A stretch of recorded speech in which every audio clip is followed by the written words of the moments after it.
Selama ini kita mengatakan seolah-olah Allah tuh tinggal di sebuah tempat jauh di sana. Sampai Nabi Muhammad pun untuk menjumpainya katanya harus pergi ke tempat itu. Padahal tidak ada satu ayat pun di Quran yang mengatakan Allah tinggal di satu tempat. Tidak ada. Dan berulang kali Allah mengatakan, aku bersamamu lebih dekat daripada urat nadi lehermu. Aku meliputi semesta raya. Itu yang saya baca dalam kitab suci. Dan itu diulang-ulang. Tapi karena begitu kerasnya paradigma, doktrin, dogma yang membodohkan kita. Karena diulang-ulang kebohongan itu terus menerus. Dan itu sudah dianggap kebenaran. Sampai sekarang kita pun masih menganggap seolah-olah Tuhan dengan kita dua entitas yang terpisah.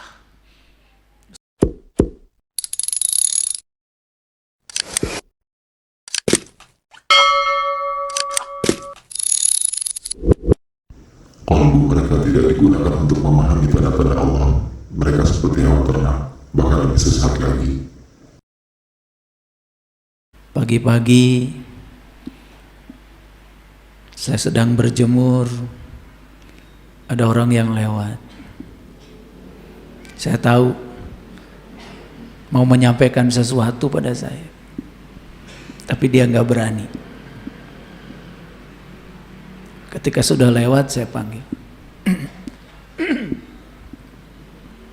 ini buat beras. Nangis. Kau Bapak tahu kalau saya nggak punya beras. Orang kalau ditanya oleh kita punya beras atau tidak, belum tentu bisa menjawab yang sejujurnya.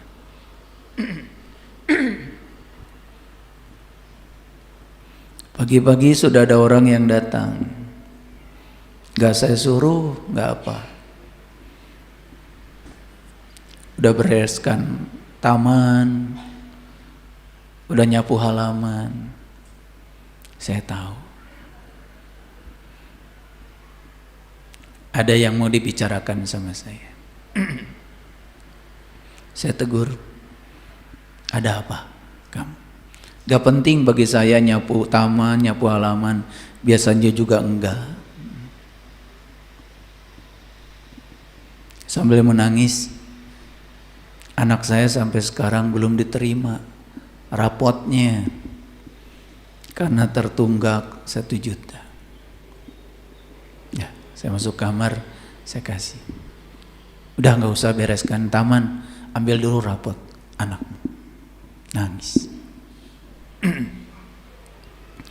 Pas mau pergi ke sini, ada ibu-ibu udah tua jualan peye. Saya sendiri nggak pernah makan peye karena itu digoreng. Jadi saya sudah lama tidak makan yang gorengan-gorengan. Kalau ego akan mengatakan, ya saya tidak makan itu ego. Tapi kalau kesadaran tidak begitu. Sudah saya bilang hitung itu berapa semuanya. Kasihan dia jalan-jalan kemana-mana mana udah sepuh. Nangis ibu itu.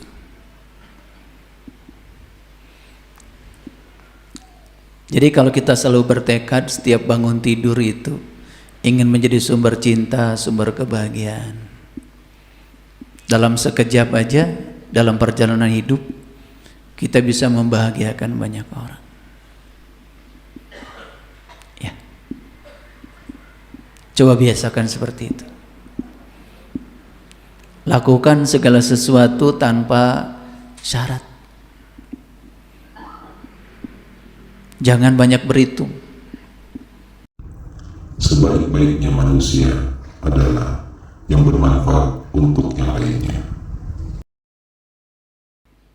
Kalau melakukan kebaikan segala lupakan. Kalau saya cerita ini kan saya sedang ngajar, bukan saya sedang pamer. Karena saya tidak mau menceritakan sesuatu yang saya tidak mengalaminya. Banyak yang lucu kan? Banyak sekali orang ngasih ceramah agama menganjurkan sedekah. Dia sendiri menjadi penerima sedekah itu. Menganjurkan zakat. Dia sendiri yang paling banyak bagiannya ketika ada pembagian zakat. Menganjurkan berkurban. Dia sendiri enggak. Bagian ngarungin daging aja. Banyak kayak gitu. Tapi masyarakat tidak sampai ke situ pikirannya. Dan sampai sekarang masih menganggap orang itu sebagai orang yang soleh. Pikiran kita sudah terbalik sejak lama. Nggak tahu, saya pengen cerita itu. Semoga menginspirasi ya.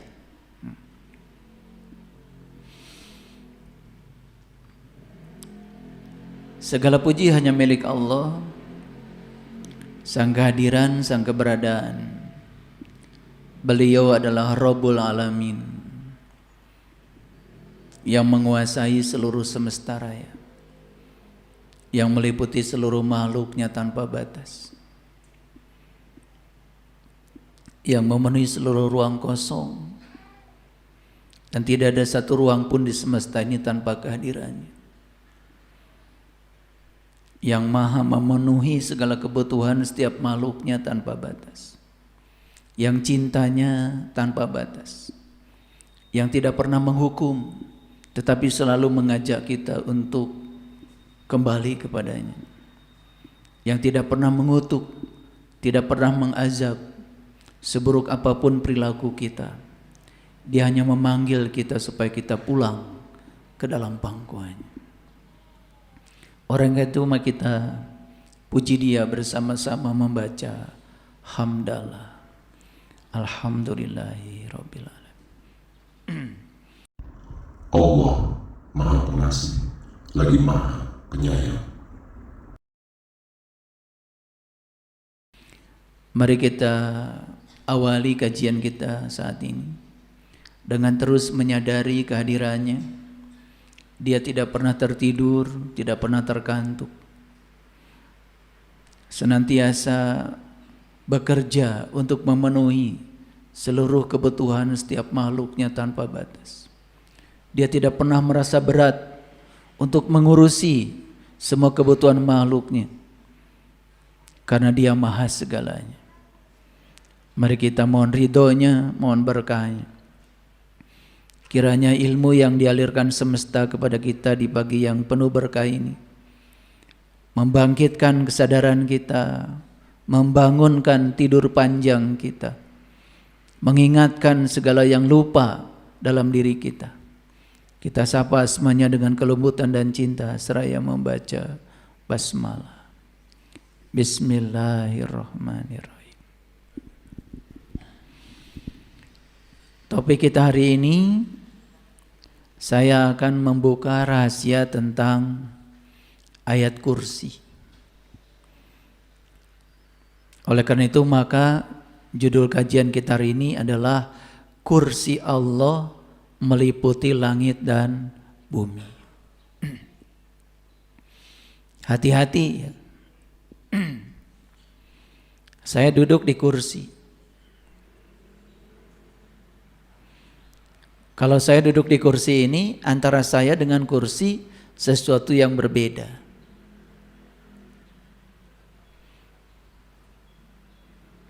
Saya dua entitas yang berbeda, yang terpisah. Saya dengan kursi dua entitas yang berbeda. Jadi jangan membayangkan kursi Allah itu Allah sebagai suatu entitas dan punya kursi, kursinya adalah entitas yang lain. Seolah-olah Allah dengan kursinya itu sesuatu yang terpisah. Kursi Allah meliputi langit dan bumi.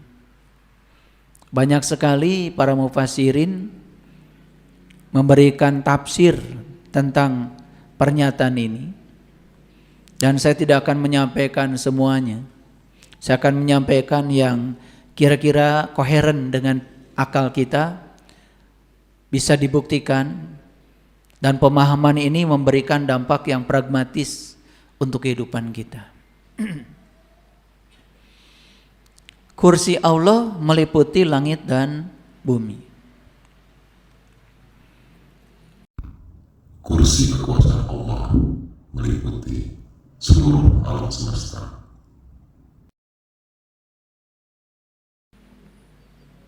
Ada yang mengatakan kursi itu adalah kuasa. Artinya kuasa Allah meliputi langit dan bumi. Masuk akal. Ada yang mengartikan kursi itu adalah ilmu. Jadi kursi Allah meliputi langit dan bumi. Artinya ilmu Allah itu tersebar di mana-mana. Ada yang mengatakan kursi itu adalah cinta. Kursi Allah meliputi langit dan bumi. Artinya cinta Allah itu meliputi langit dan bumi. Ingat ya, langit dan bumi. Orang-orang astronomi mengatakan bahwa langit itu ya ini, ruang kosong ini. Dan bumi itu adalah bumi tempat kita berpijak. Nah, yang kayak bumi ini tentu saja bukan satu. Yang kayak bumi ini jumlahnya di satu galaksi aja bisa miliaran. Contoh saja, di galaksi Bima Sakti tempat kita tinggal ini ada sekitar 250 miliar buah planet yang kayak bumi ini. Di galaksi Bima Sakti ini ada miliaran bintang. Salah satu bintang yang bisa kita saksikan adalah matahari. Jadi matahari itu termasuk bintang disebutnya. Nah, yang kayak matahari ini jumlahnya miliaran. Sedangkan setiap bintang dia punya planetnya sendiri-sendiri.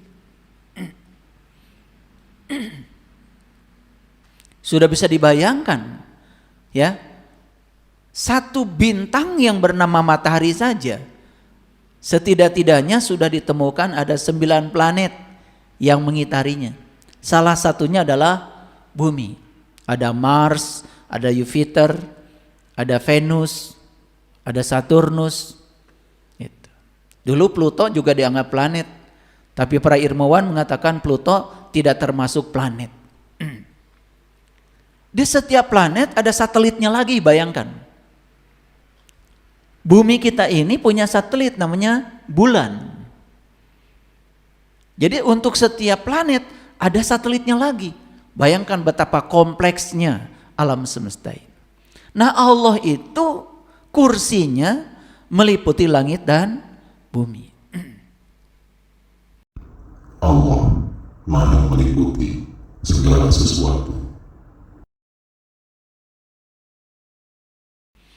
Sampai sekarang sudah ditemukan teleskop yang paling canggih. Dulu ada namanya teleskop Hubble. Itu yang mengungkap tentang asal muasal dari alam semesta.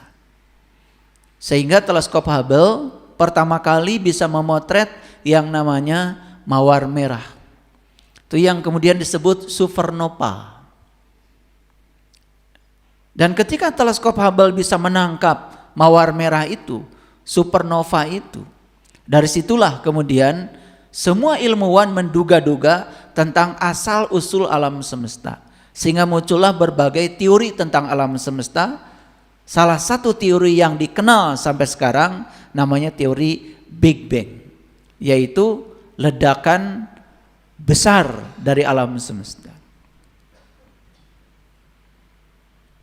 Dari ledakan itulah kemudian terbentuklah berbagai macam atom. Dan yang pertama dalam ledakan itu yang terbentuk 2 atom yang sangat luar biasa memenuhi alam semesta, yaitu atom hidrogen dan helium. Lalu bumi, alam semesta ini terus berkembang. dalam proses perkembangan alam semesta yang terus-menerus sampai sekarang tidak berhenti untuk berekspansi.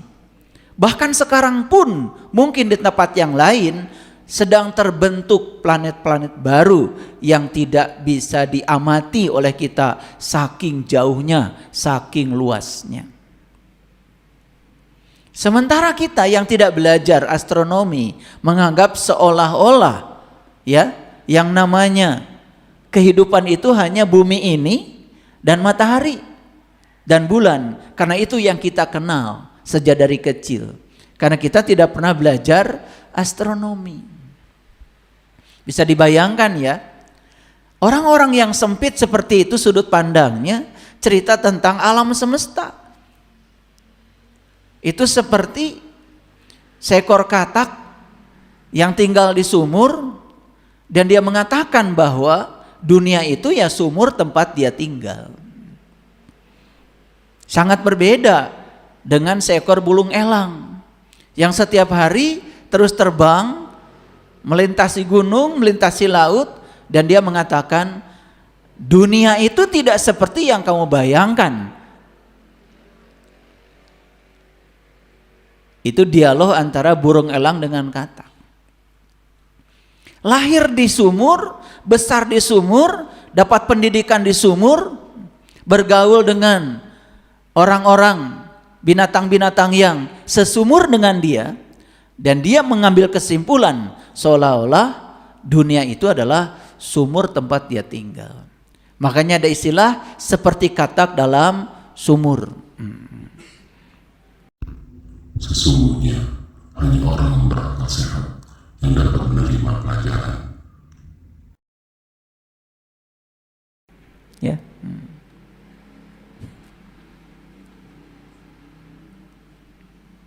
Berbeda dengan burung elang yang setiap hari terbang luas, sudut pandangnya luas. Dan dia tahu yang namanya dunia itu tidak seperti yang digambarkan oleh katak dalam sumur. Nah ini karena kita tidak mau belajar, kurang gaul, apalagi sudah tertutup, merasa diri paling benar, merasa diri paling soleh, karena sudah punya julukan itu ini, yang semakin mendindingi kebodohannya, jadilah dia orang yang tidak tahu, tetapi dia tidak tahu bahwa dia tidak tahu. Lucunya, dia setiap hari memberitahu orang yang sama-sama tidak tahu. Makanya laku, karena sama-sama tidak tahu kan. Gitu. Jadi seperti katak yang ceramah di depan saudara-saudaranya yang tinggal di sumur itu. Ceramah katak itu ya laku bagi anggota masyarakat katak yang di sumur itu. Tapi kalau katak ini ngasih ceramah sama burung elang, pasti ditertawakan.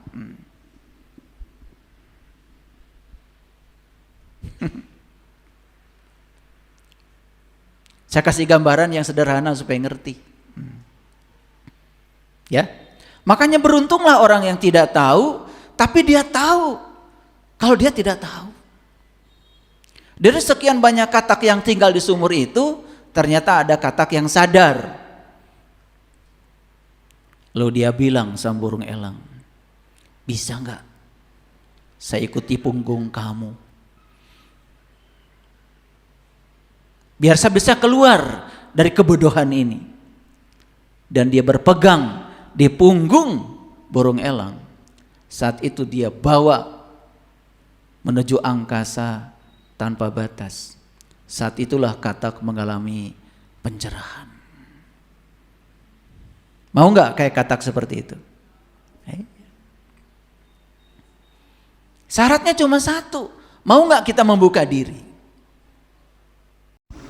Dan orang-orang yang bersama dengan Rasulullah adalah keras terhadap orang-orang yang tertutup. Selama ini kita mengatakan seolah-olah Allah tuh tinggal di sebuah tempat jauh di sana. Sampai Nabi Muhammad pun untuk menjumpainya katanya harus pergi ke tempat itu. Padahal tidak ada satu ayat pun di Quran yang mengatakan Allah tinggal di satu tempat. Tidak ada. Dan berulang kali Allah mengatakan, aku bersamamu lebih dekat daripada urat nadi lehermu. Aku meliputi semesta raya. Itu yang saya baca dalam kitab suci. Dan itu diulang-ulang. Tapi karena begitu kerasnya paradigma, doktrin, dogma yang membodohkan kita. Karena diulang-ulang kebohongan itu terus menerus. Dan itu sudah dianggap kebenaran. Sampai sekarang kita pun masih menganggap seolah-olah Tuhan dengan kita dua entitas yang terpisah. Seolah-olah Tuhan itu berada di tempat yang jauh.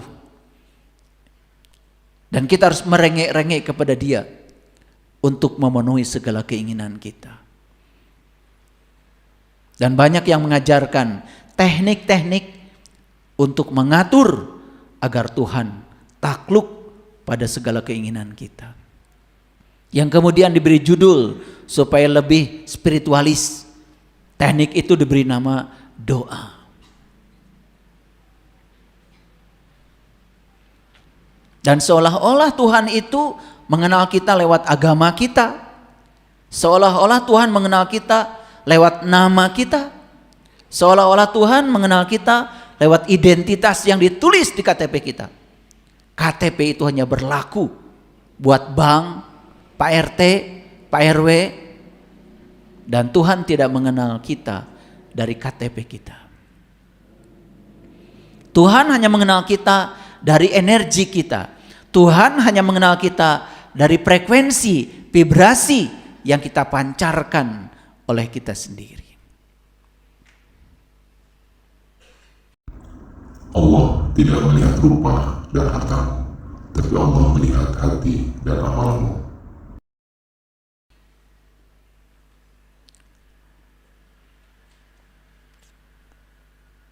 Jadi judul kita kali ini adalah kursi Allah meliputi langit dan bumi. Kompetensi apa yang mau saya bangun? Yang mau saya bangun adalah ketika kita sadar bahwa kuasa Allah meliputi langit dan bumi. Bahkan dirinya Allah meliputi langit dan bumi. Ilmunya Allah meliputi langit dan bumi. Cinta kasihnya meliputi langit dan bumi. Kelembutannya meliputi langit dan bumi. Setelah dengar kajian saya ini, kita tidak merasa lagi sebagai bagian yang terpisah dari Dia. Dengan demikian, kita akan merasakan kehadirannya di setiap ruang dan waktu. Merasakan kehadirannya, itulah yang akan membebaskan kita dari rasa khawatir, rasa takut, rasa cemas, rasa sedih. Yang ada dalam diri ini hanya satu rasa, yaitu rasa berkecukupan bersama Dia. Hasbi Allah, hasbi Allah, hasbi Allah. Dan itu yang diungkapkan oleh para nabi, para rasul. Dan itu yang diungkapkan sebagai pengalaman. Bukan diungkapkan dengan kata-kata, tapi kata-kata itu mewakili apa yang beliau rasakan. Kalimat panjangnya adalah hasbunallah wa ni'mal wakil, ni'mal maula wa ni'man nasyir. Dan kemudian disingkat menjadi hasbi Allah. Dan siapa orang yang bisa mengungkapkan itu sebagai getaran? Hanya mereka yang sudah sadar. Makanya kesadaran itu adalah kunci yang bisa membebaskan kita dari segala penjara yang memenjarakan kita dalam segala keterbatasan.